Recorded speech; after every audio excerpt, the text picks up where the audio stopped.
Warmth pressed close against both sides of my body before I even opened my eyes. Not one body, but several, all covered in wet hair, breathing slowly in the thick fog. I didn't dare move. My ankle throbbed and my lips were numb from the cold. As my eyes adjusted to the darkness, I saw them, a circle of enormous figures surrounding me.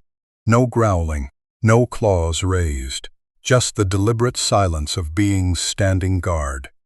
3 days earlier, I'd been with a group of tourists, camera in hand, convinced the worst thing that could happen was getting lost for a few hours. I'd been completely wrong.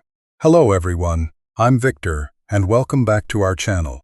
Tonight, our main character isn't a seasoned hunter or a ranger who knows every trail by heart.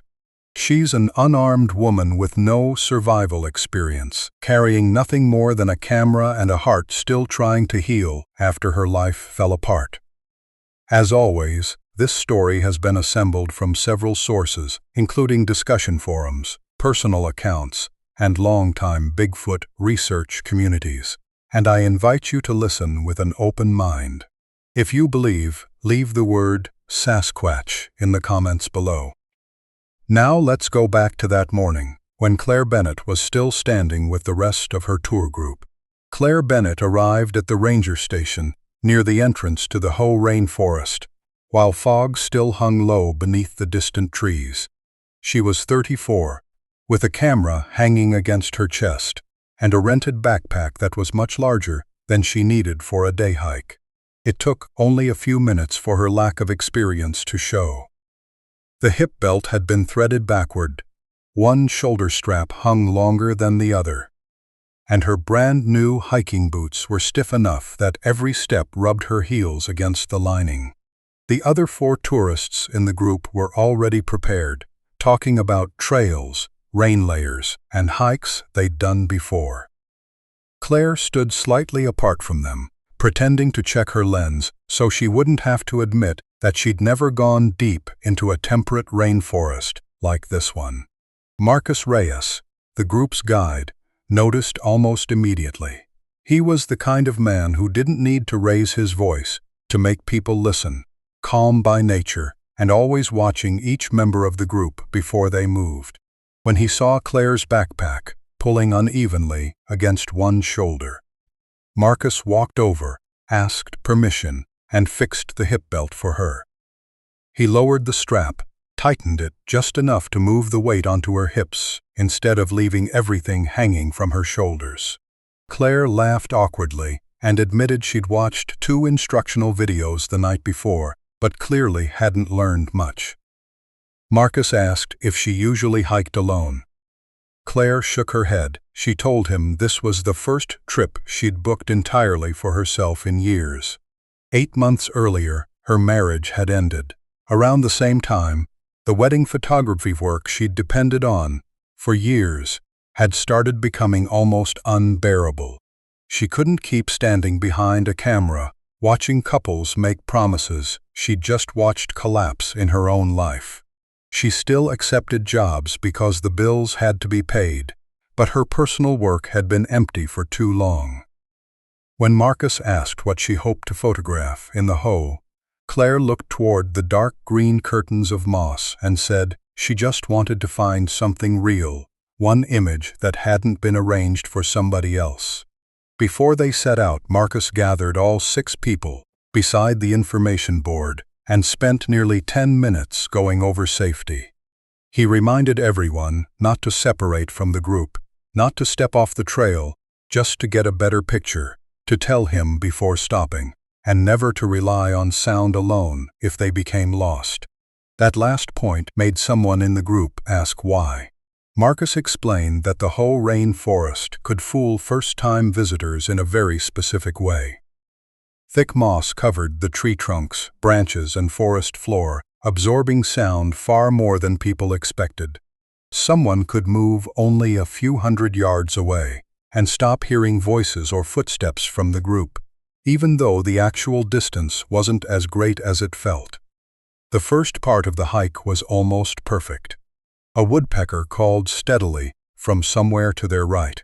A narrow creek followed the trail for a while, and Marcus occasionally stopped to point out old maples buried beneath layers of moss. Claire kept taking pictures.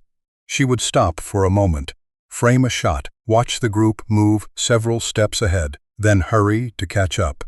Twice, Marcus turned around to count everyone, and both times his eyes stayed on Claire a little longer. She understood that he was keeping track of her. She tried to stay closer to the others. It worked for a few minutes at a time, until another image pulled her attention away again. Near the middle of the morning, the group stopped in a section of forest where curved maple branches formed a natural arch overhead. Light came through a narrow opening in the canopy and landed directly on a thin layer of fog drifting between the trunks. Claire saw the composition immediately. She told Marcus she only wanted to step back a few paces and shoot from a lower angle. He looked at the spot she indicated, saw that it was still close to the trail, and nodded. "Don't go too far." At first, Claire really did move only a few steps. She crouched beside a fallen tree and tried the shot with a wide lens, then stood because the angle was too low. The shaft of light shifted with the clouds, moving the best part of the fog slightly to the left. Claire took 3 more steps to keep it inside the frame. Then, 2 more because a fern was blocking the foreground. She changed focal length, lowered her shutter speed, took several photographs, then checked the screen. The 4th image was almost right, but the highlight along one edge was blown out. She moved again. 3 or 4 minutes passed that way. To Claire, it felt like only a few seconds. She crouched, stood, tilted the camera, moved 1 step forward, 2 steps back, then tried again. Every time she thought she had the final image, some tiny change in the light made her want 1 more attempt. Finally, when a cloud blocked the shaft of sunlight completely, Claire lowered the camera and reviewed what she'd taken. Then she looked up. At first, she thought the group had simply gone quiet. Then she realized she couldn't hear footsteps, backpack buckles knocking together, or Marcus explaining something to one of the others. There wasn't even the fading sound of the group moving farther away. Instead, there was an almost complete absence of sound, as though someone had pulled a thick door shut between Claire and the rest of the forest.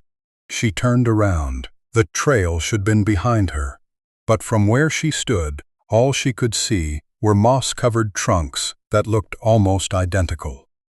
A narrow strip of open ground ran toward the left and might have been the trail, but it could just as easily have been a place where rainwater had washed away leaves. Claire took 4 steps toward it, then stopped. She returned to where she'd been standing and tried to identify the fallen tree she'd crouched beside. But under the flat light of the rainforest, every stump seemed to carry the same green-brown color. "Marcus?" Claire called again, louder this time. Nobody answered. All she heard was water dripping from the canopy, 1 drop at a time, steady enough that after several seconds it started to bother her. When Marcus had warned them about the way the forest absorbed sound, Claire had imagined some theoretical mistake made by other careless hikers. Now his words came back with uncomfortable clarity. She turned in a complete circle. Nothing looked familiar. Behind her stood a curved tree she didn't remember seeing. To the right was a low slope, covered in ferns. To the left, the ground fell gently away, and farther off she could barely hear running water. Claire pulled out her phone and opened the offline map Marcus had asked everyone to download.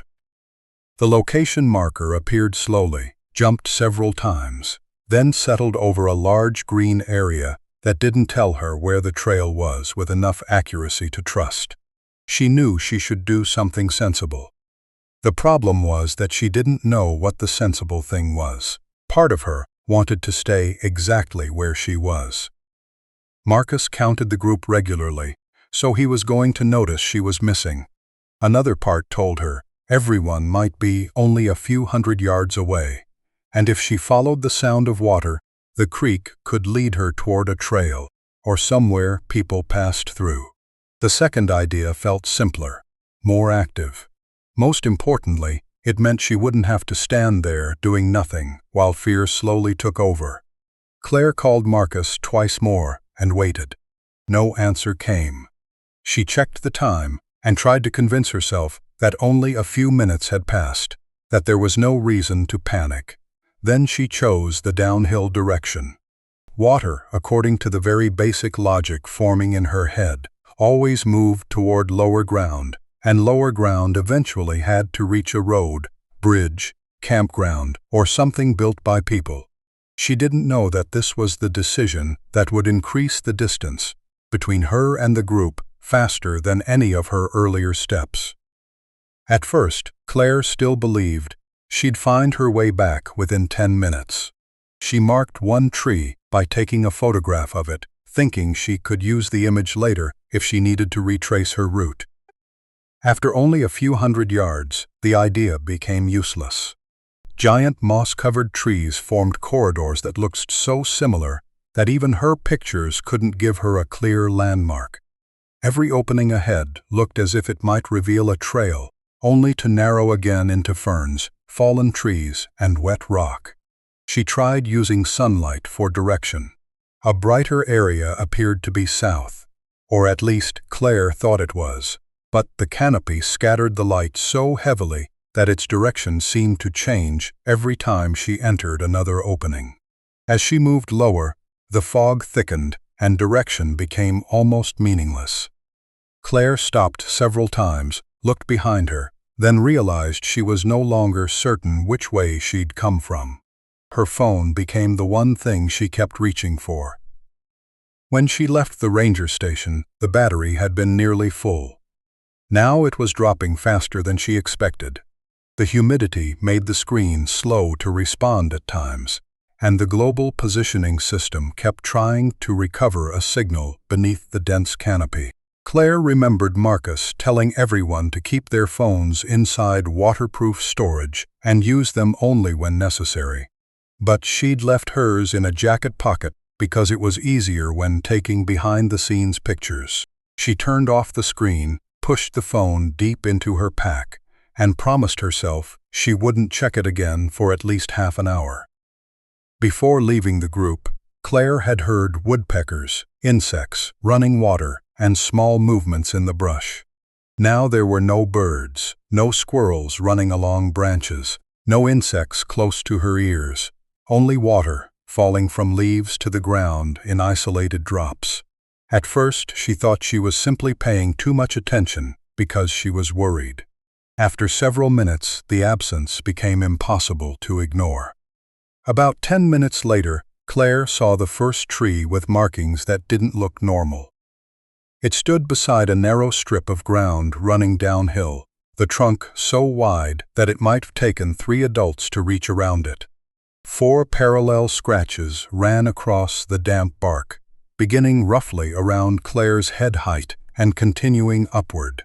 She glanced at them at first and assumed they were bear marks, but the height made her stop.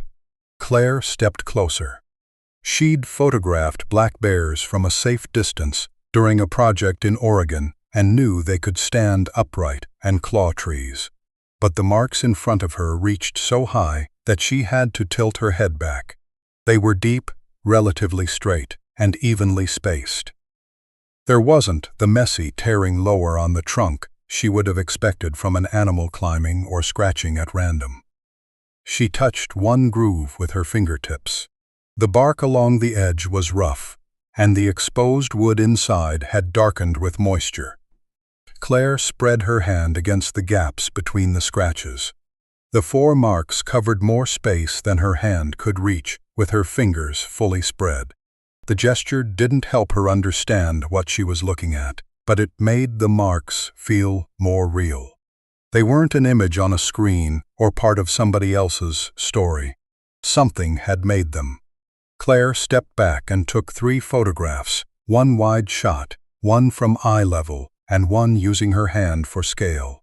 Her professional instincts kept working even while she was afraid. Afterward, she told herself it could have been an unusually large bear, or maybe old scratches made when the tree stood differently relative to the ground. The explanation didn't sound convincing, but it was enough to keep her moving. The smell came with a light breeze from the right. It was strong, damp, and slightly sharp in a way Claire couldn't identify, like rain-soaked animal hair mixed with rotting earth, only much stronger. She stopped immediately. A few seconds later, the wind shifted and the smell disappeared. Claire looked between the trees and saw no movement. By then, she understood that she wasn't going to find the group before dark. Claire started moving faster. She didn't run because the ground was too slick, but her pace became more urgent. Every few minutes, she looked over her shoulder. Nobody was there. Still, the feeling of being watched became harder to dismiss. It didn't come from one piece of evidence. It came from everything she couldn't explain. The scratches too high on the tree, the smell, the missing birds, and the way the forest seemed to close behind her every time she passed through it. That thought made her legs feel weak. Claire stopped beside a moss-covered boulder, took a small drink of water, and checked the contents of her backpack. She had a rain jacket, less than a full bottle of water, several energy bars, her camera, spare camera batteries, and one light insulating layer. No tent, no sleeping bag, no lighter. The trip had been sold as a day tour, and Claire had packed exactly like someone who expected to be back at the car before dinner. The shadows beneath the trees stretched and blended together faster than she expected. Claire decided she wouldn't keep moving once she could no longer see the ground clearly. She found a massive tree whose roots rose above the forest floor and created a shallow pocket that was relatively dry. She set her backpack down and pulled the rain jacket tighter around her body. It couldn't really be called a shelter, but at least the roots blocked some of the wind. Claire sat down with her back against the exposed roots, her camera still hanging in front of her chest, like the only familiar object connecting her to ordinary life. As darkness thickened around her, she called Marcus's name one more time. There was no answer. One drop of water fell somewhere to her left, then another behind her. She waited for a second sound but heard nothing else. It could have been wind. It could have been a deer. It could have been nothing more than a dead branch falling on its own. Claire repeated those explanations to herself, but her hand still tightened around the camera strap. When darkness finally covered the forest in front of her, Claire realized the thing frightening her most was no longer that she didn't know how to get out. It was the cold, unmistakable feeling that somewhere beyond the edge of what she could see, something already knew exactly where she was sitting. Claire curled deeper into the pocket beneath the exposed roots, pulled the rain jacket over her knees, and wedged the backpack against her side to block the wind. She had no tent, no sleeping bag, and no lighter because the hike had originally been planned to last only a few hours. By then, what made her angriest wasn't simply her lack of experience. It was the way every small mistake from that morning seemed to be coming back one at a time to collect its price. Her new boots had rubbed her heels raw, her phone battery was draining too quickly, and the expensive camera hanging against her chest couldn't give her a single degree of warmth. Claire wrapped her arms around her knees, lowered her chin, and started counting her pulse to give time some shape. 100 beats. Then another 100. The darkness outside the shelter of the roots became so complete that she couldn't tell whether she'd been sitting there for 10 minutes or an hour. Sometime around midnight, a branch broke in front of her. Claire opened her eyes. Several seconds later, another branch snapped farther to the left. Then another sound came, closer this time. The spacing between them was disturbingly even. It didn't sound like a deer pushing through brush or a bear accidentally stepping on deadwood. The breaks came with the rhythm of something walking, stopping, then walking again. Claire's fingertips went numb.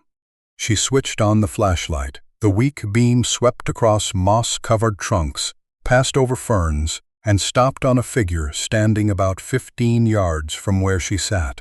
Claire jumped to her feet so quickly that one shoulder struck the roots behind her.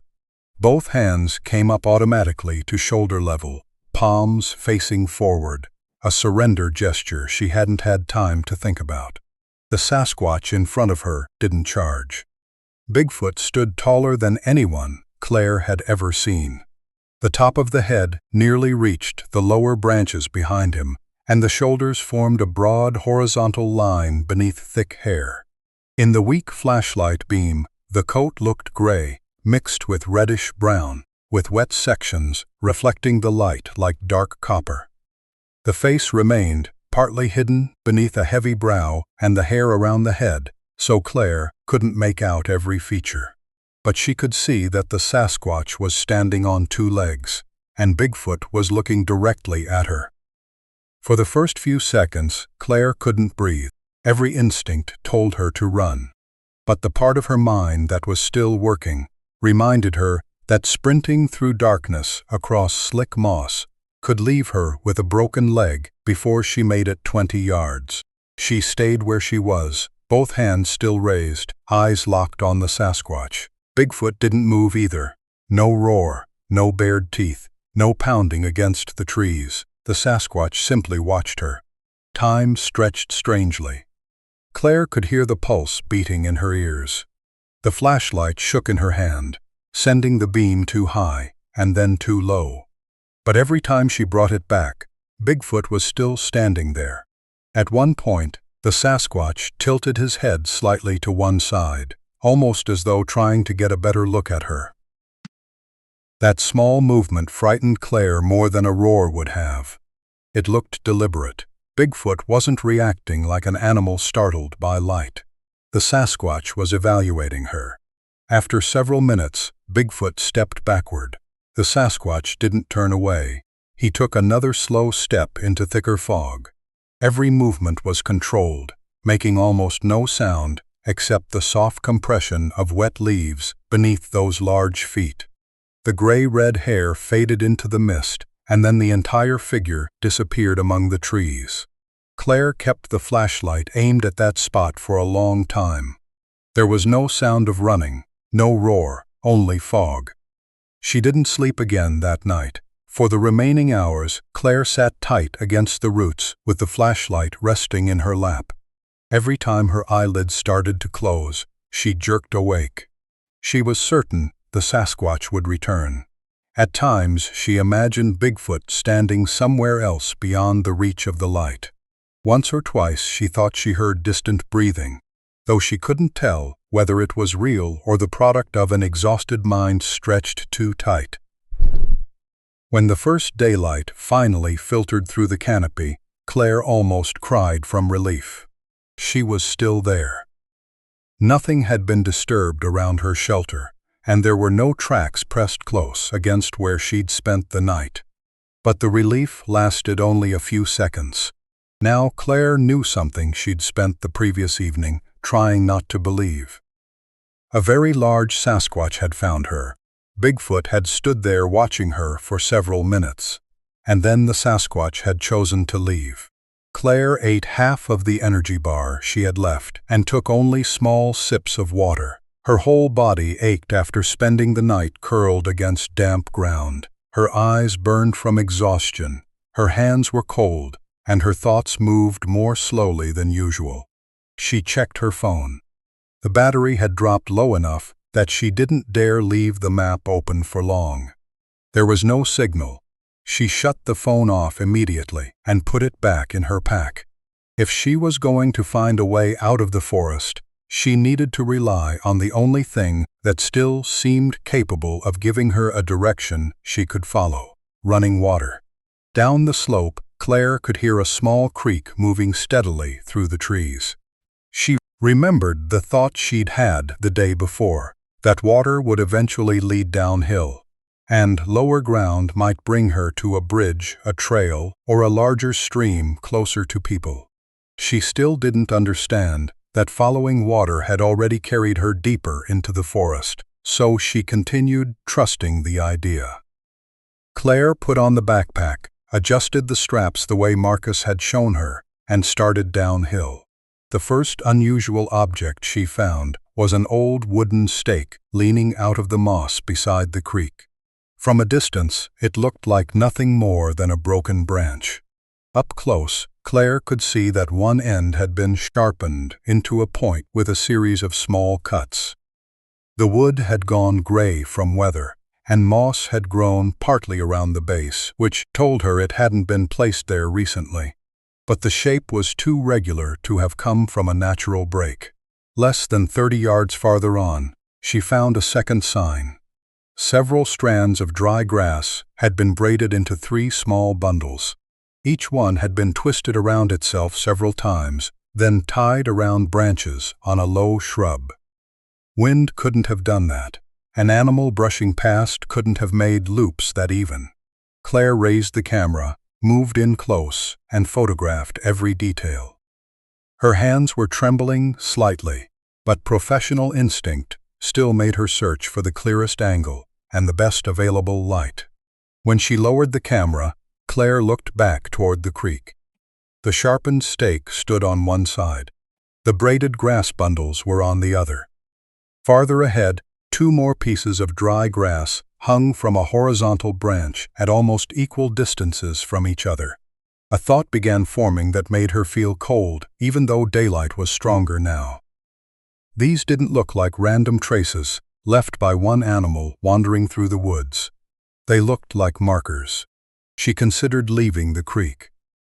Cutting sideways uphill might take her away from whatever those signs represented, but it would also mean giving up her water source and the only direction she thought she understood.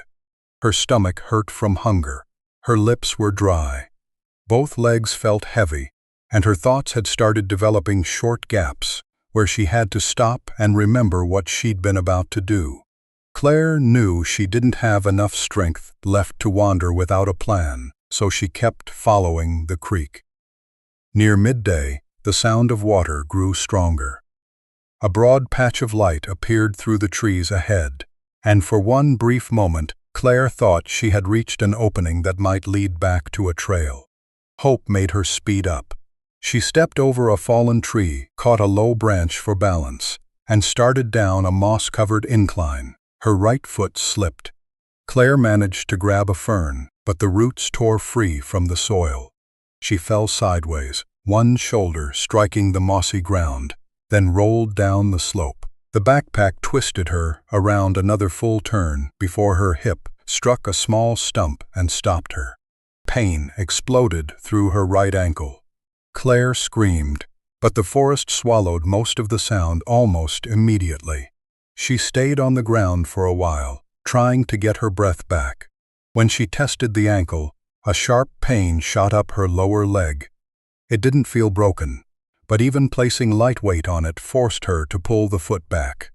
Claire removed the backpack and crawled on her hands and knees toward a large rock so she would have something solid to brace against. The creek sounded very close now, louder and faster somewhere below the slope. At first, Claire thought she was looking at a small bear caught among the roots. The body was covered in gray-brown hair and was much smaller than the Sasquatch she had seen the night before. Then the figure turned, and Claire saw the flatter face, the long-fingered hands, and the proportions of the body. She understood immediately that this wasn't a bear. It was a young Sasquatch. The juvenile was trapped between large roots growing sideways across the edge of the rock. One leg had wedged deep into a gap between stone and root, while the rest of the body had slipped toward the drop. Below, white water forced its way between dark rocks. Every time the young Sasquatch struggled, more soil broke loose beneath his hips. He made a weak cry, much higher than anything Claire had imagined a Sasquatch would sound like. The panic in it was too obvious to misunderstand. The juvenile gripped one of the roots with both hands, but the wet bark kept making those hands slide lower. Claire looked around automatically. The larger Sasquatch from the night before could be nearby. There could be an entire group watching her. She should back away. She was injured, lost, exhausted, and completely unable to defend herself. Every reasonable part of her mind told her not to move closer. Then a section of dirt beneath the juvenile broke away and fell into the rushing water. Claire stopped thinking about it. She pulled the camera strap over her head, kept hold of one end, and crawled toward the edge using her left knee. Every time her right ankle touched the ground, pain shot through it, so she dragged that leg behind her. When she got within a few yards of the young Sasquatch, Claire raised the strap where he could see it, then tossed the middle section forward. It landed beside one of his hands. "Grab it," Claire said, even though she knew he couldn't understand the words. She pulled on her end of the strap and motioned with both hands, trying to show him what she wanted. The juvenile looked at the strap, then at Claire. His dark eyes were wide. He still held the root. Claire threw the strap again, this time getting it across one of his arms. When the ground beneath him shifted again, the young Sasquatch finally grabbed it. Claire wrapped the end around her wrist and leaned backward. The pain in her ankle made her vision dim for a second. The juvenile was heavier than she expected, and the camera strap had never been designed to carry this kind of load. Claire pulled a little at a time, using her free hand to gesture for him to climb the roots. The young Sasquatch tried. One hand pulled against the strap while the other gripped the edge of the ground. The trapped leg still held him in place. Claire had to crawl closer, keep tension on the strap with one hand, and dig mud away from the narrow gap with the other. She could see the smaller foot twisted at an awkward angle, but there didn't appear to be a serious wound. Claire pushed one root upward, just enough for the foot to begin sliding free. The moment the leg came loose, the juvenile dropped almost half a yard. The sudden weight pulled Claire toward the edge. She drove her left knee into the mud, locked both hands around the strap, and leaned backward. Her shoulders burned. The right ankle touched the ground and made her cry out, but the juvenile managed to catch a higher root with his free hand.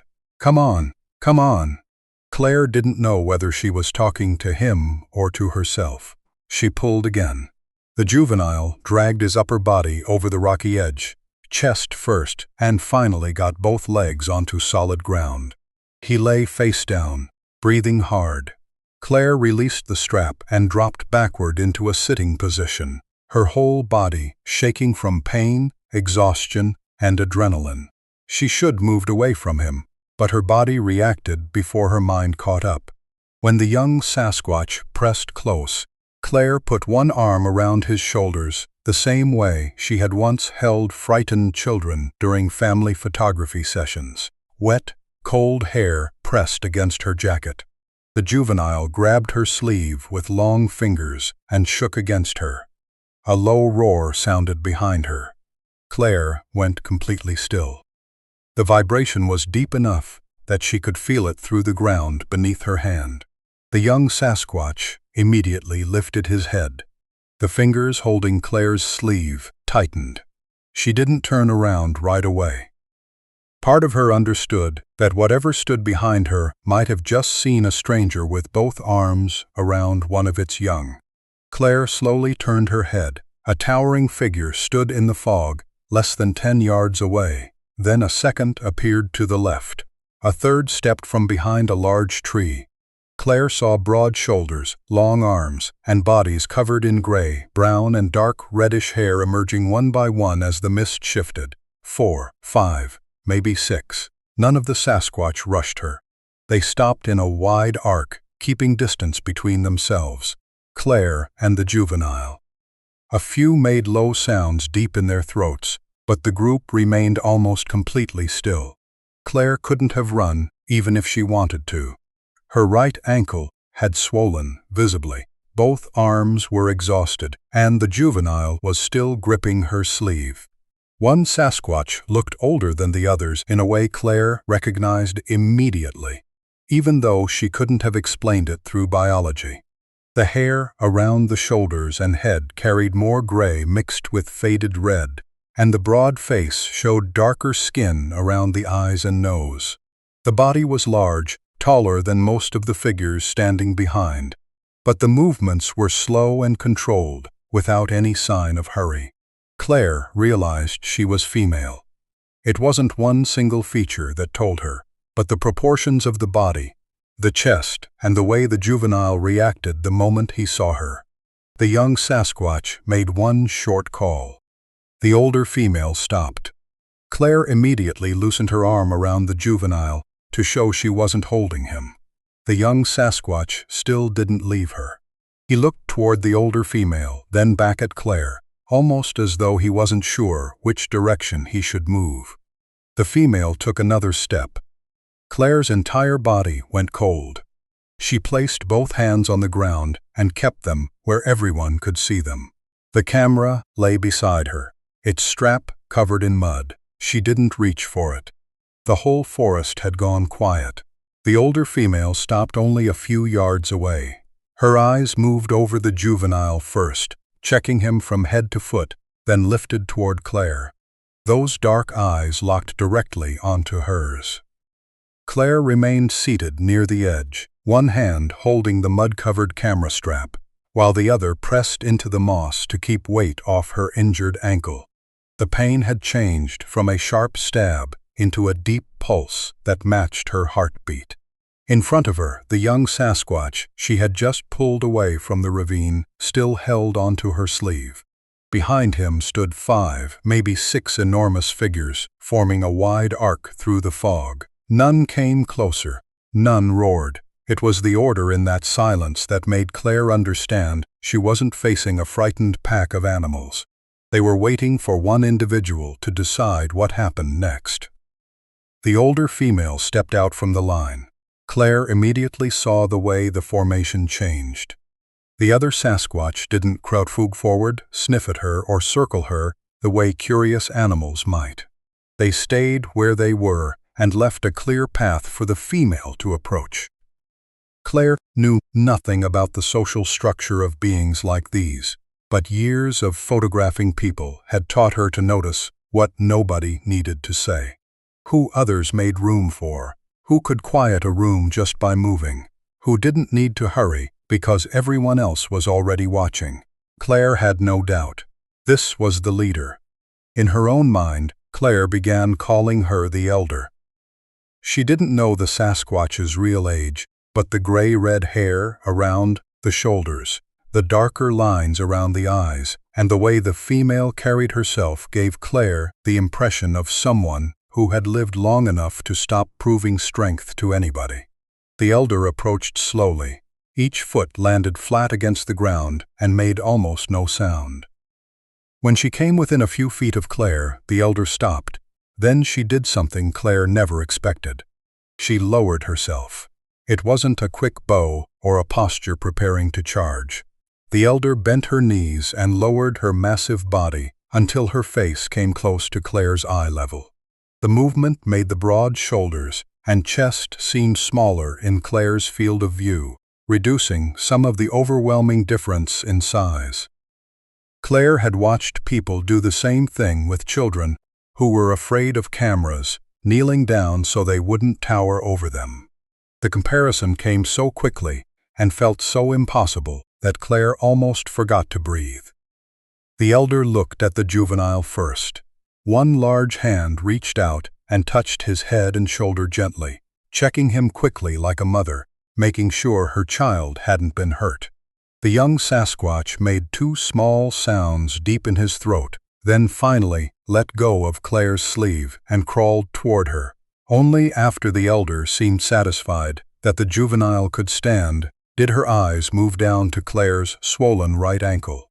Claire stiffened when that huge hand moved toward her.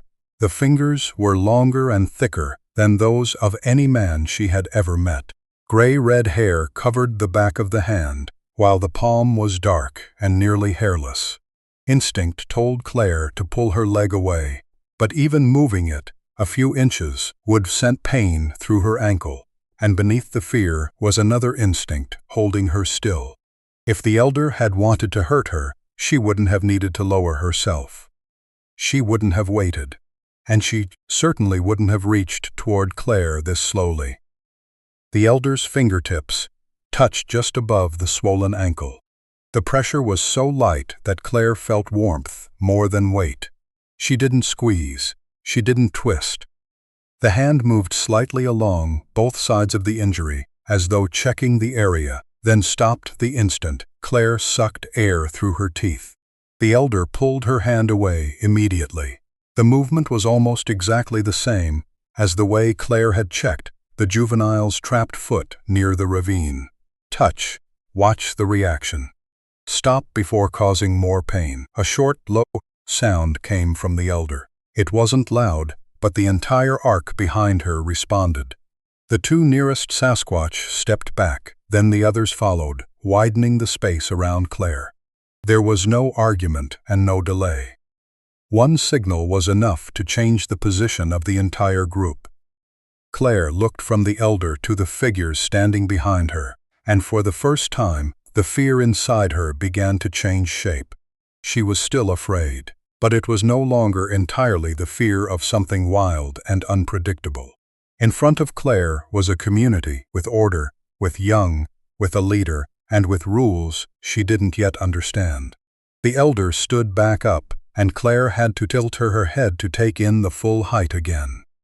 Then the older Sasquatch turned toward a narrow opening between two moss-covered boulders, looked back over one shoulder at Claire, and gave one firm tilt of the head. It wasn't an invitation in any human sense, but Claire couldn't imagine another meaning. She tried to stand. Her right ankle could take only part of her weight, and she nearly collapsed on the first step. One of the Sasquatch behind the elder started forward, but the older female made a very soft sound, and the other stopped. The elder didn't move in to support Claire. She simply waited. Claire understood that as another boundary. They wouldn't touch her more than necessary unless she allowed it. Claire found a sturdy branch to use as a walking stick, put the camera back around her neck, and followed. A smaller adult guided the juvenile close behind the elder. The others spread out on either side and never crowded Claire into the middle. The path would have been almost invisible to anyone who didn't already know it was there. It wound between large rocks, beneath fallen trees, and through a narrow break where moss grew so thick that tracks vanished after only a few steps. Claire suddenly understood how people could walk through this part of the forest without ever realizing anyone lived inside it. After nearly half an hour of slow movement, the terrain opened. Two moss-covered rock walls formed a natural hollow that completely hid the interior from the direction of the creek. Claire passed through a screen of low vegetation and saw a small valley tucked between the stone ridges.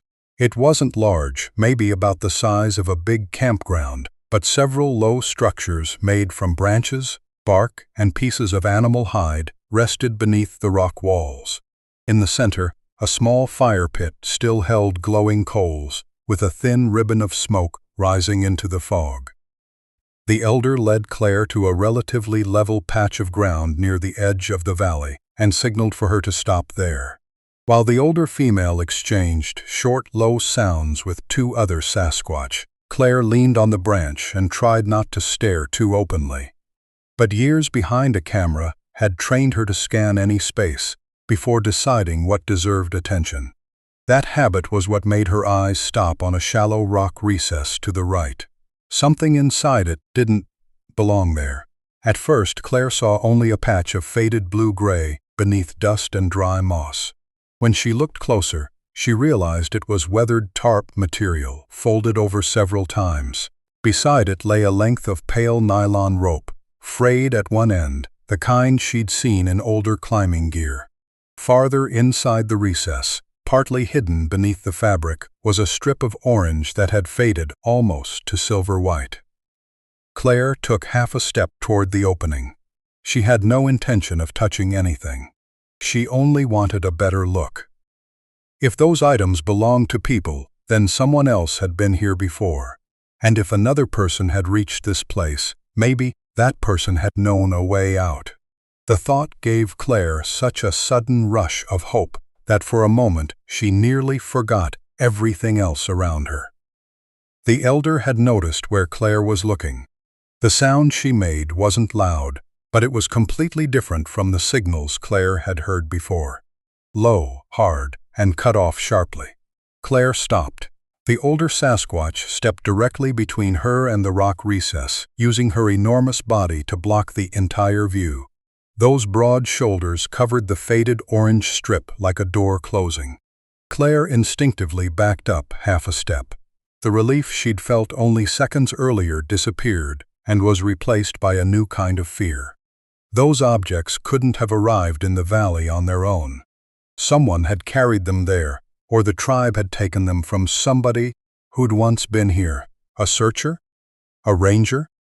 Someone who disappeared? Claire remembered missing person notices she'd seen at trailheads and visitor stations, stories about people who vanished in the wilderness, and searches that ended without answers. She looked around the valley again. The shelters, the fire pit, the Sasquatch watching quietly from a distance all seemed different now. Only minutes earlier, Claire had begun believing they were helping her.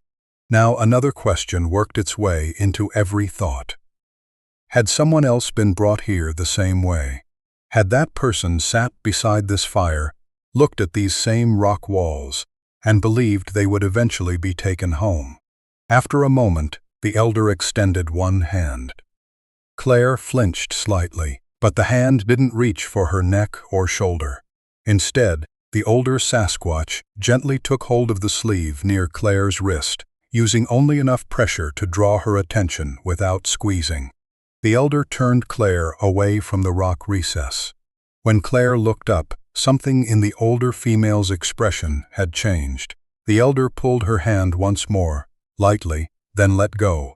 Claire turned completely away from the recess. As she walked, she didn't look back, but the image of that faded orange fabric stayed in her mind. The hope that the tribe might once have helped another person didn't disappear completely. Now it existed beside a darker possibility. There was an older story in this valley, and Claire had no idea how it had ended. The elder led her toward the fire pit in the center of the valley. Red coals glowed beneath several dry branches, enough to give off warmth that Claire felt the moment she sat on a flat stone nearby. Her ankle was visibly swollen beneath her pant leg. Exhaustion from the sleepless night pulled heavily at her shoulders. But for the first time in almost 2 days, she had real heat in front of her. The juvenile appeared from behind one of the shelters. He still walked, with a slight limp, but the injured leg was taking weight. When he saw Claire, he stopped, looked toward the elder, and only then came closer.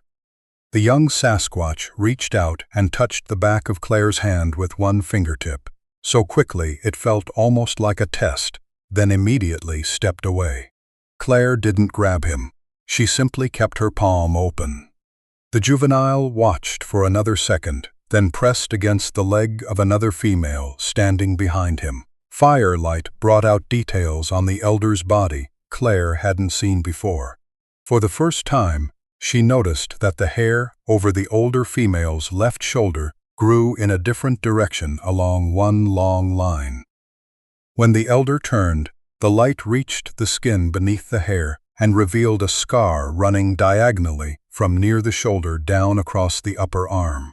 It had healed a long time ago, the surface lighter than the surrounding skin, but part of the scar formed an unusually straight line before widening farther down. Claire looked at it longer than she meant to. The old wound didn't resemble an animal bite or claw mark. There weren't several parallel lines, and there was no curved pattern from claws. It suggested something sharp, or something that had cut through tissue along a single path. Maybe metal, maybe some kind of tool. Claire couldn't know, but the faded orange fabric in the rock recess immediately came back into her mind. Separate details began connecting: the sharpened wooden stake, the braided grass markers, the way the group had formed a wide arc around her without crowding in. The way the elder controlled every other Sasquatch when Claire was injured.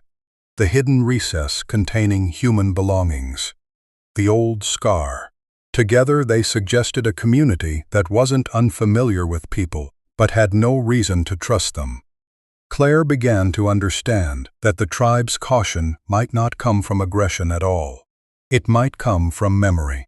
If they'd encountered humans before and someone had hurt them, then everything they'd done around Claire took on another meaning.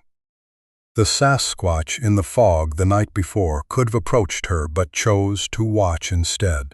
The group at the ravine could have rushed her when they saw her holding the juvenile. But they waited for the elder, and the older female hadn't touched Claire until she'd clearly seen what Claire had done to save one of their young. The elder sat down on the opposite side of the fire. Red light moved across the heavy eyebrow and gray hair around her face. Claire looked at the scar once more, and before she had too much time to talk herself out of it, slowly raised one hand toward the elder's left shoulder. She stopped a few inches away, giving the Sasquatch plenty of time to pull back. The elder didn't move away. Claire's fingertips touched the hair growing unevenly beside the scar. She didn't press against the damaged skin. She only rested her hand there for a brief moment. The elder closed her eyes. There was no growl and no defensive movement. Claire withdrew her hand immediately. Neither of them spoke the other's language. Claire didn't know whether the elder understood what she was thinking, and she had no idea what had really caused that scar. But the quiet between them no longer felt like the silence from the night before. It wasn't an empty space filled with threat. It felt more like two beings recognizing a wound in each other without needing to know what either wound was called. The wind shifted late that afternoon. Smoke from the fire, which had been rising almost straight upward, suddenly bent hard toward the east. A cold gust moved through the valley, strong enough to make Claire pull her jacket tighter around herself. Every Sasquatch around the shelter area lifted their heads at almost the same time. One moved toward the edge of the rock wall and looked west, where dark clouds were beginning to roll over the treetops. The elder rose, stepped away from the fire, and lifted her face into the wind. Her entire posture changed. The slow, controlled calm disappeared. Both shoulders rose, and her head turned quickly toward the rock walls, then toward the low shelters tucked against the slope. Thunder rolled somewhere in the distance, low and heavy, moving across the mountains before dropping into the valley. The elder immediately released a rapid series of short sounds, sharper and more urgent than anything Claire had heard from her before. The response came almost at once. The Sasquatch around the fire scattered with purpose. One dragged a bundle of branches farther beneath the rock overhang. Two others hurried toward the shelters. The younger members were called closer to the center of the valley. Nobody was running blindly in panic, but the speed, the sounds, and the way the entire group shifted told Claire they were facing something serious enough to break the calm rhythm she'd seen until then. The elder looked back at Claire once, then raised her eyes toward the darkening sky. The first drop of rain landed between them. The first raindrop landed between Claire and the elder, struck the ash beside the fire, and disappeared into a dark spot. Less than a minute later, more drops followed, heavier and steadier, covering the valley in a thin but relentless layer of sound. The entire tribe moved immediately. Two Sasquatch dragged bundles of dry branches closer beneath the rock wall. Another gathered what looked like animal hides from the edge of one shelter, while the younger members were guided toward higher ground near the center of the valley. Claire tried to stand so she wouldn't block anyone, but the moment her right ankle took weight, pain shot through it. She had to brace herself against the stone beside the fire to keep from falling.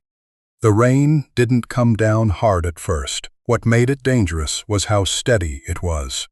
Fine drops worked through the canopy, collected in Claire's hair, along her collar, and across the sleeves of her jacket, slowly soaking through fabric that was already damp from the day before. Fog thickened inside the valley too, rolling low around the shelters, and hiding the legs of the Sasquatch moving through it. The temperature dropped quickly as the wind changed direction. Claire had always thought hypothermia belonged to snowstorms or temperatures below freezing.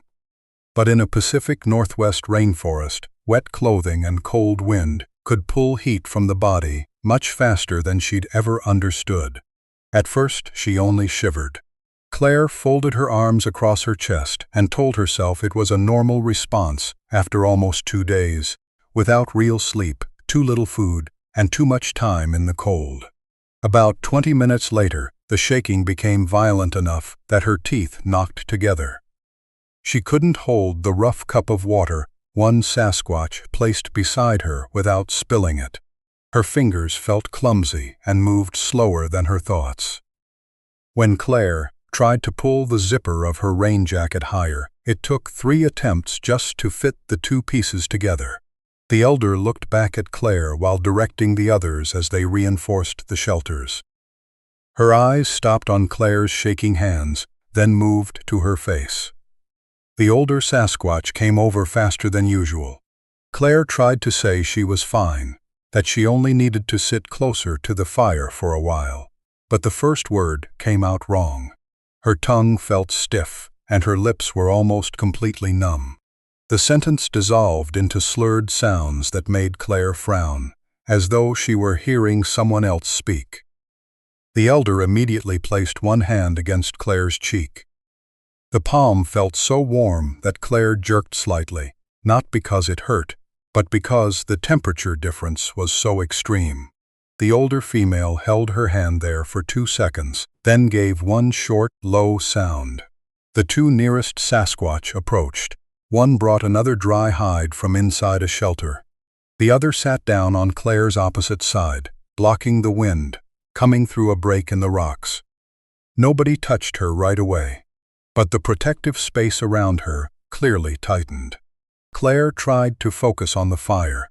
The coals were still red, but the rain kept making the upper branches hiss and die back. One Sasquatch used his body to shield the fire, while another brought dry material from deeper beneath the shelter. Claire watched them work, but it became harder and harder to follow the sequence. A thought would form and disappear before she could hold on to it. She knew she needed to do something to get warmer, but she couldn't remember whether she meant to tighten her jacket, drink water, or move closer to the coals. What frightened her most was that she started feeling less cold. The shaking was still there, but the sharp ache in her hands and lips began fading into a strange numbness. Claire lifted her head toward the elder, then needed several seconds to remember why she was looking at her. Everything around Claire seemed covered by a layer of cloudy glass. The large bodies moving through the fog stretched into dark shapes. The rain sounded farther away. Even the crackling fire seemed to come from another room. The elder recognized the change. She released 3 short sounds in quick zoks, urgent enough that Claire understood the seriousness even without knowing the language. One Sasquatch moved Claire farther beneath the rock overhang, away from the exposed edge, where the ground was drier. The elder knelt beside her and placed a hand against Claire's shoulder, then her neck, as though checking something through touch. After that, the older Sasquatch lowered herself onto one side, pressed her large body close beside Claire, and pulled an animal hide over both of them. Heat from the elder's body transferred almost immediately. Claire stiffened at first out of instinct, but she didn't have enough strength to pull away. The older female's gray-red shoulder pressed against Claire's back, forming a solid wall against the wind. One large arm stayed outside the hide to keep the rain from lifting it. Claire could hear the elder breathing just behind her, deep and slow, completely different from Claire's own short, uneven breaths. A growl came from across the fire. Claire opened her eyes. A younger male Sasquatch stood near the edge of the fire pit, his body tense. He was almost as tall as the elder but leaner, with darker hair across chest and shoulders raised high in agitation. The growl wasn't loud, but it continued in a steady tone, clearly different from the short working signals Claire had heard before. The male looked directly at Claire, then at the elder. One hand struck the ground hard enough to splash mud and rainwater around his fingers. The elder didn't leave Claire. She only raised her head and gave one sharp, short sound that landed almost like a command. The younger male stopped.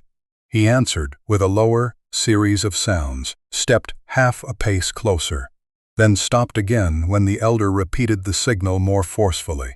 The other Sasquatch around the shelter area didn't interfere. Some looked between them. Others continued moving supplies, but more slowly, as though everyone understood that a disagreement was happening. Claire couldn't understand a word, but she didn't need language to understand the problem.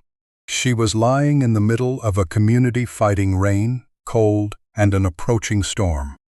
Every body used to warm her was one body that couldn't be doing something else. Every hide covering her was a resource that couldn't cover one of their own. The young male didn't look at her like he wanted to attack immediately. He looked at Claire as though her presence was a cost the tribe shouldn't have to carry. The thought cut through the fog in her head, then disappeared almost as quickly.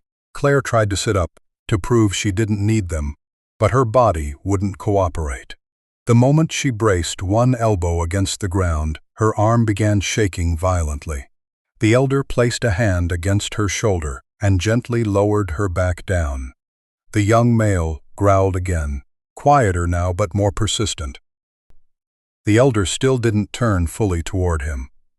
Her eyes remained on Claire's face, as though the decision had already been made and the argument was only the reaction of someone who disagreed with it. Eventually, the younger male stepped back. He didn't accept the decision quietly. Before turning away, he struck the ground one more time, then moved beneath the edge of a shelter and stood there with his eyes still on Claire. The elder slowly breathed out, lowered her head near Claire, and continued holding the hide around both of them. Claire's shaking eased slightly, but her awareness still drifted. She looked at the fire, then the rain, then the elder's dark brown eyes, without knowing how much time had passed between one moment and the next. The first rumble from upstream was faint enough that Claire thought it was thunder. It lasted several seconds, low and continuous, different from the shorter cracks coming from the sky. Nobody reacted immediately. The younger male remained near the edge of the shelter area. Two other Sasquatch were tying larger branches into one of the frames, and the elder was still focused on Claire. The rain had intensified enough to strike the hides and leaves with a constant roar that covered many distant sounds. The rumble came again. This time, one Sasquatch at the edge of the valley lifted his head.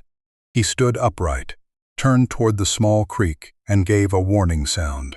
The elder sat up immediately. Claire felt the warmth leave her back, but, before she could react, another Sasquatch pulled the hide more tightly around her shoulders. The elder stood in the rain and stared toward the western slope. The ground was beginning to move. At first, only narrow streams of mud slipped between roots and rocks.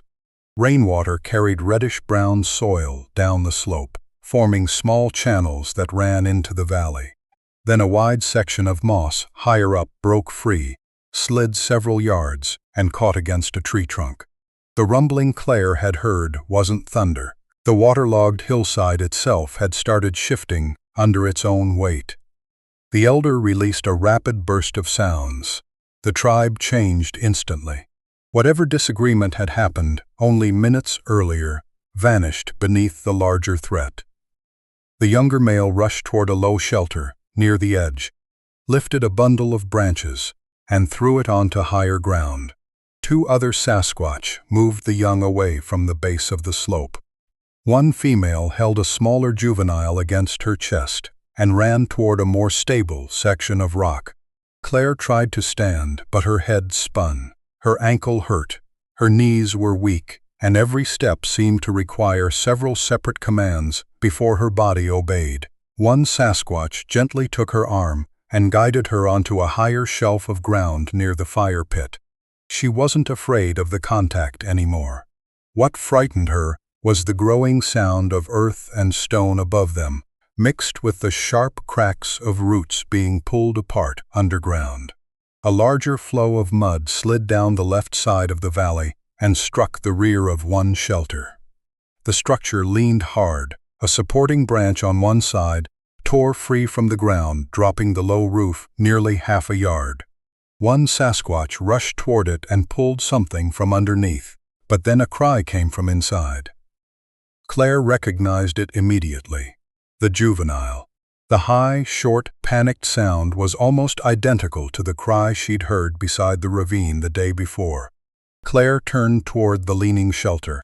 Through a narrow gap beneath the edge of the roof, she saw one gray-brown arm reach out and disappear again. Mud flowed around the frame. A support beam made from a small tree trunk had fallen diagonally across the middle, blocking the way out. The elder heard it too. She moved faster than Claire had ever seen a body that large move. Two other Sasquatch followed. Together, they lifted the outer edge of the roof, but the structure was pinned between mud, roots, and a small boulder that had slid down from above. The elder dropped to her knees and tried to push one shoulder into the opening, but the gap beneath the roof was too low. Her broad shoulders caught outside. The younger male tried from the other side and had the same problem. The cry inside became weaker. Claire stood less than 20 feet away, both hands still shaking beneath the hide wrapped around her. She knew she wasn't in any condition to help anyone. Her right ankle could barely take weight.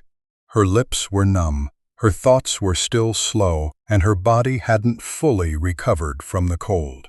Crawling beneath a collapsing shelter in the middle of a mudslide could leave her trapped beside the juvenile. Another section of the roof dropped several inches. The elder gave a deep roar and used both hands to lift the wooden edge. The muscles across her shoulders tightened beneath the wet hair, but she could only create an opening large enough to see through. Claire moved closer on her left leg and dragged the right one behind her.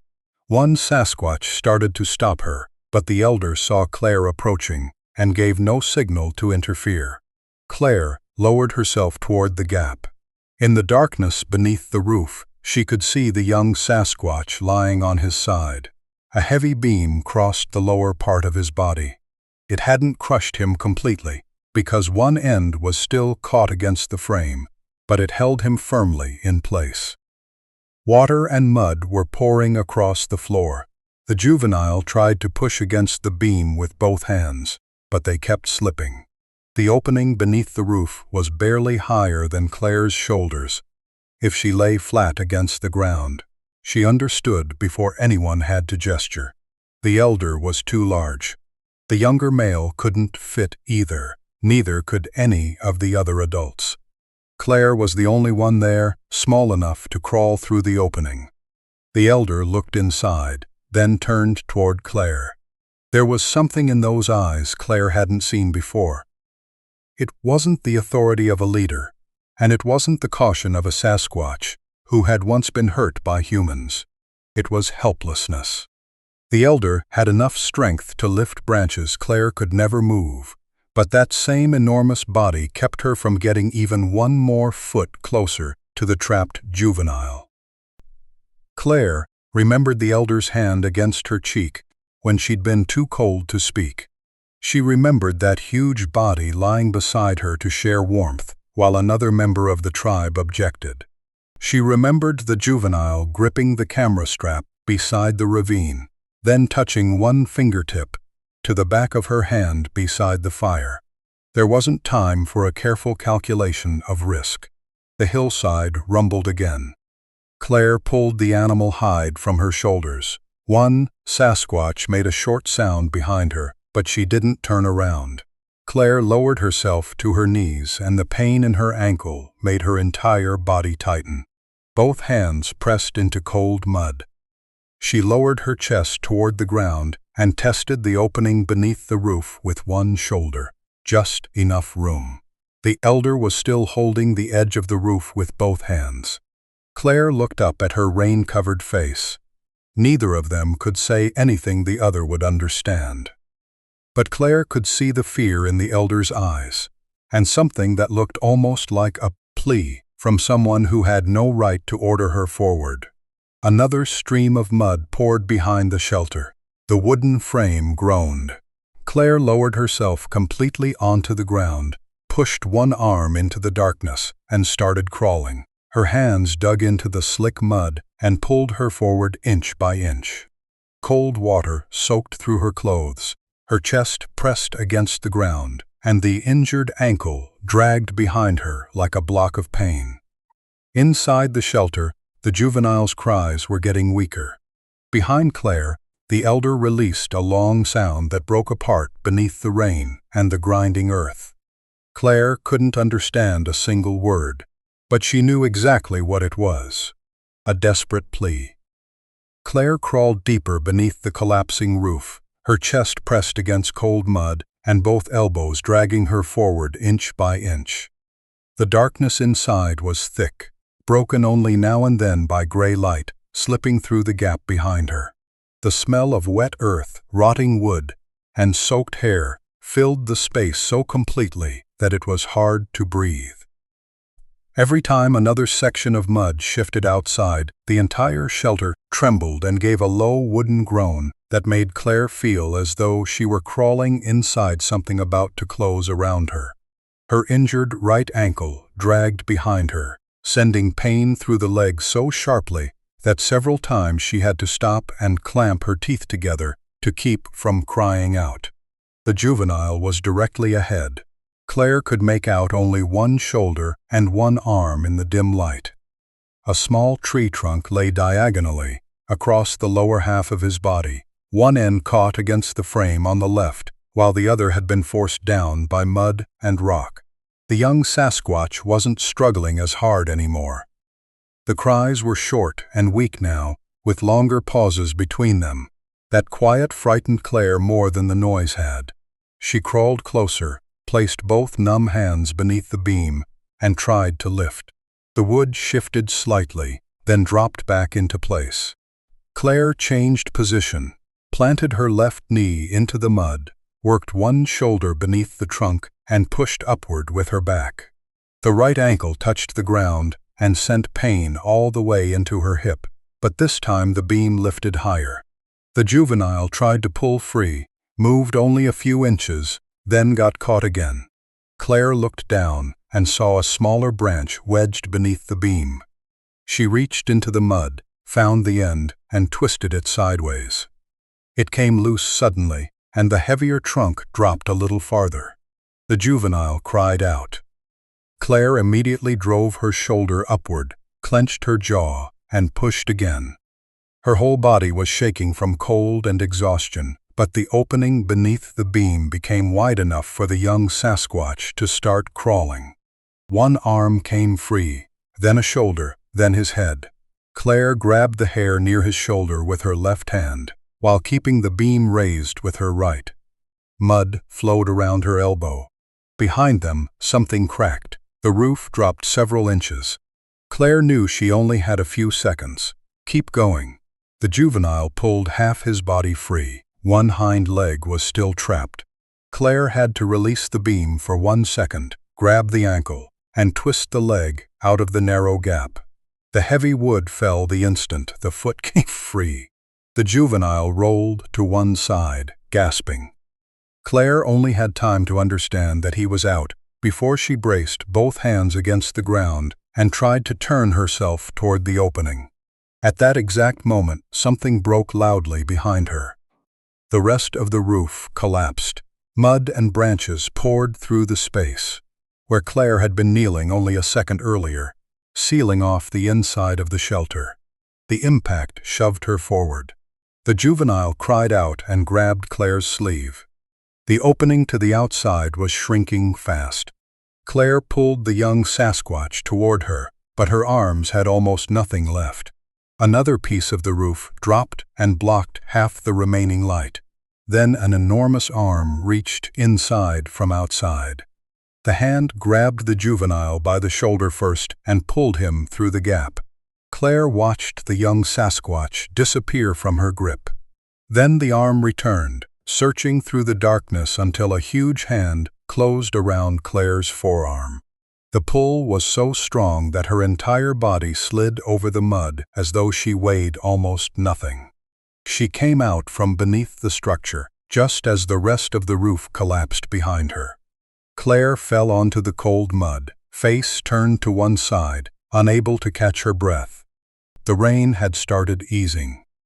Through blurred vision, she saw the juvenile pressed tightly against the chest of a female Sasquatch, one small hand gripping the hair near the mother's shoulder.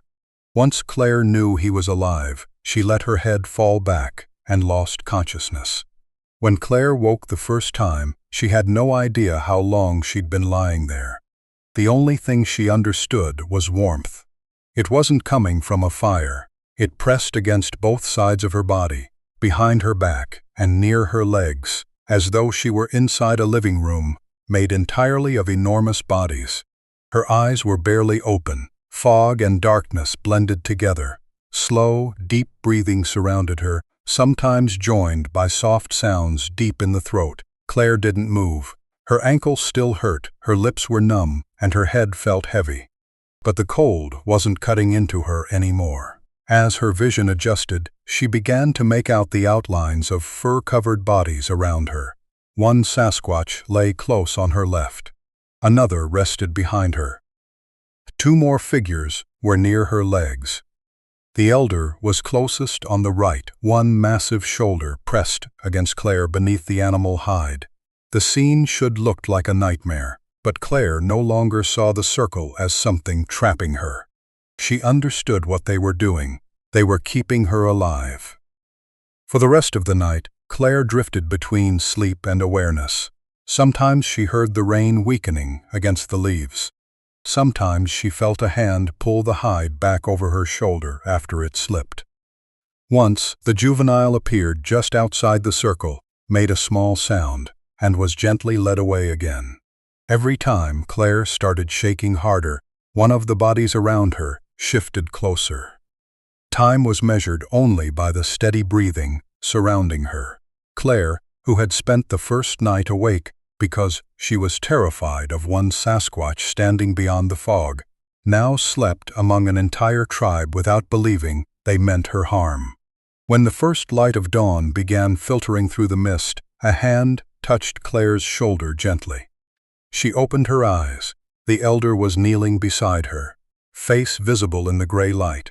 The older Sasquatch touched her shoulder one more time, then stood and looked toward a narrow path leading away from the valley. Claire understood. They wanted her to leave. She sat up slowly. Her thoughts were clearer and the shaking had eased, but the right ankle was badly swollen. One Sasquatch placed a sturdy branch beside her to use as a walking stick. Nobody rushed her. They waited until she could stand. The group began moving through the fog. The elder led. Claire stayed near the middle, with two other Sasquatch keeping their distance behind her. The juvenile walked beside his mother on the right, and occasionally turned his head to look at Claire. For the first time since she became lost, Claire didn't have to choose the direction.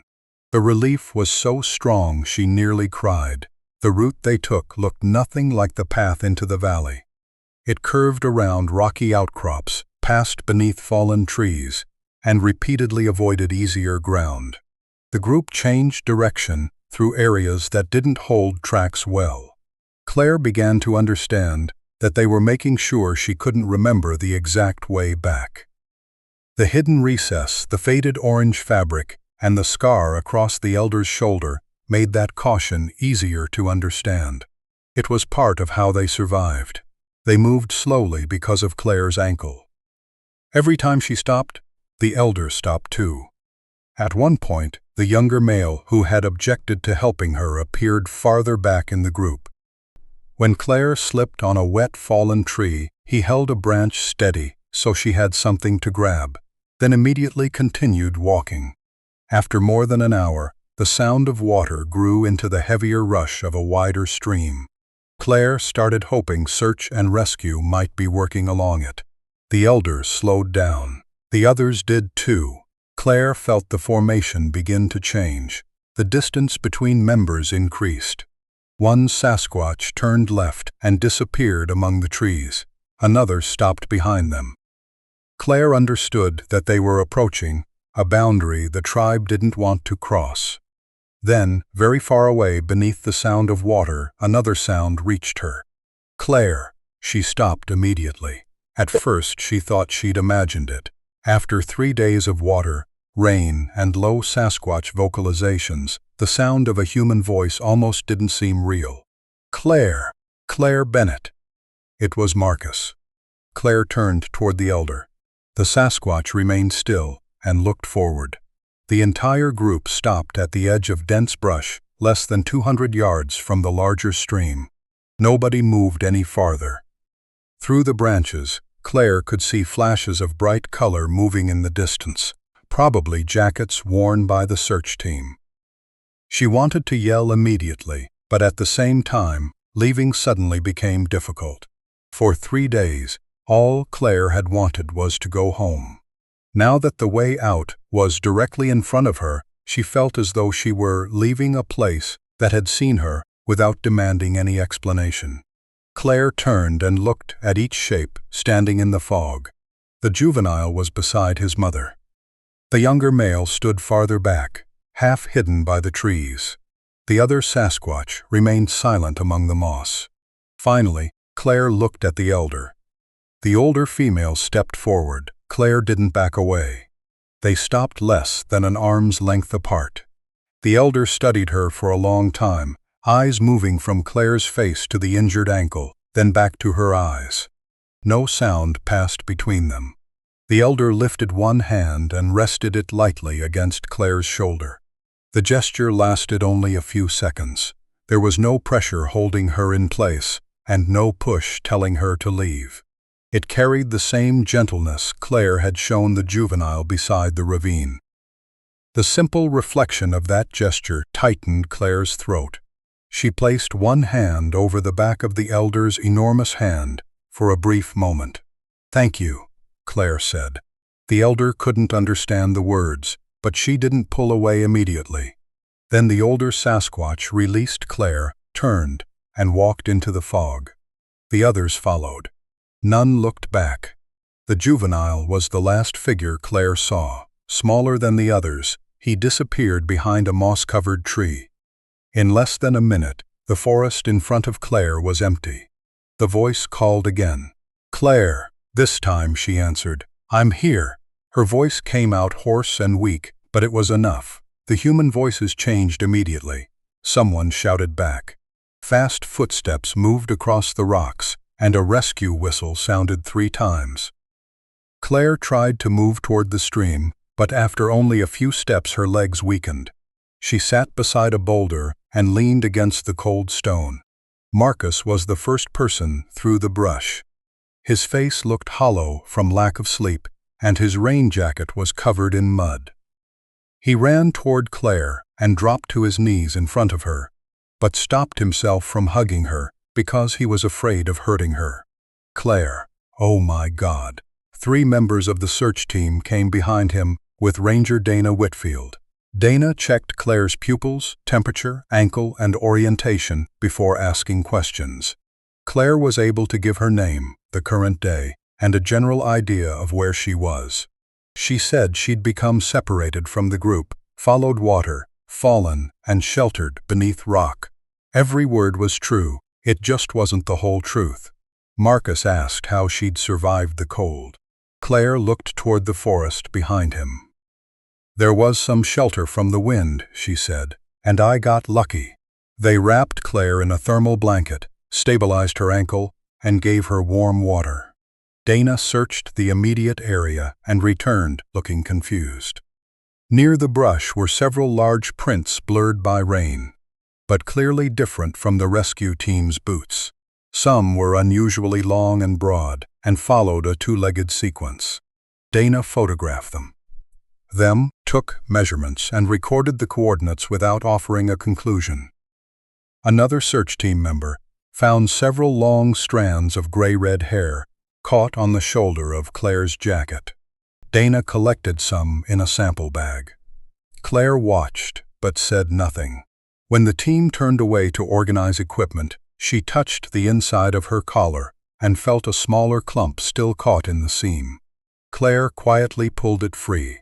The strands lay across her palm, coarse and long gray, with a faint reddish cast beneath the light. She closed her hand around them. In her mind, she saw the hidden rock recess again. The tarp, the decaying nylon rope, the strip of orange fabric faded nearly white. Dana asked Claire whether she'd seen any sign of another person during the days she was lost. Claire could have told her about the recess. It would have taken only one sentence. Then there would have been people, maps, cameras, larger search teams, the shelters, and the valley. Claire remembered the scar across the elder's shoulder. "No," Claire said. "I didn't see anyone." That was the only lie she told in her first official statement. The report listed Claire as exhausted, suffering from a sprained ankle, showing signs of hypothermia, and mildly dehydrated. It also noted several unusually large footprints and unidentified hair samples, but nothing was considered enough to support any further conclusion. Claire never corrected the report, and she never released the photographs of the sharpened stake or the braided grass markers. The most important photographs didn't exist. She had never raised her camera toward the elder, the juvenile, or the hidden valley.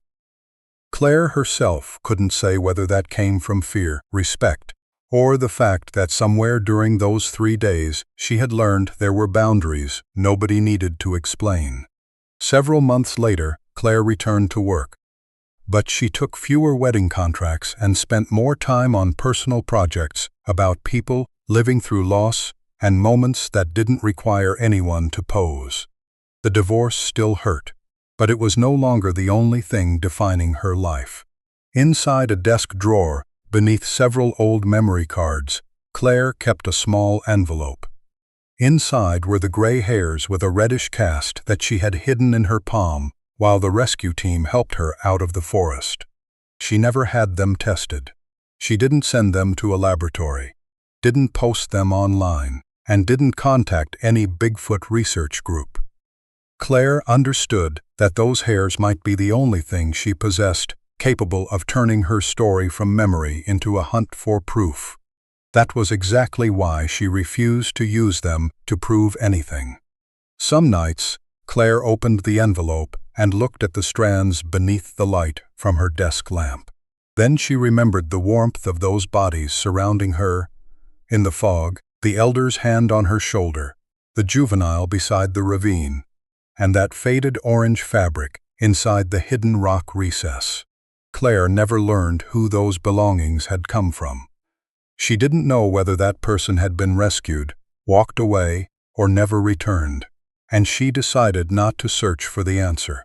Because the most important thing Claire carried out of the Hoh Rain Forest wasn't evidence that a hidden Sasquatch community lived deep among the trees. It was the memory of 3 short days when she was at her weakest, most isolated, with nothing to offer except one instinctive act of help, and a completely unfamiliar community decided to trust her. Claire chose to answer that trust by protecting their secret for the rest of her life. If you'd like to keep walking with me into forest where far too many things still remain unexplained, subscribe to Bigfoot Sasquatch Stories and turn on notifications. I'm Victor, and I'll be bringing you many more strange, haunting, and unforgettable stories.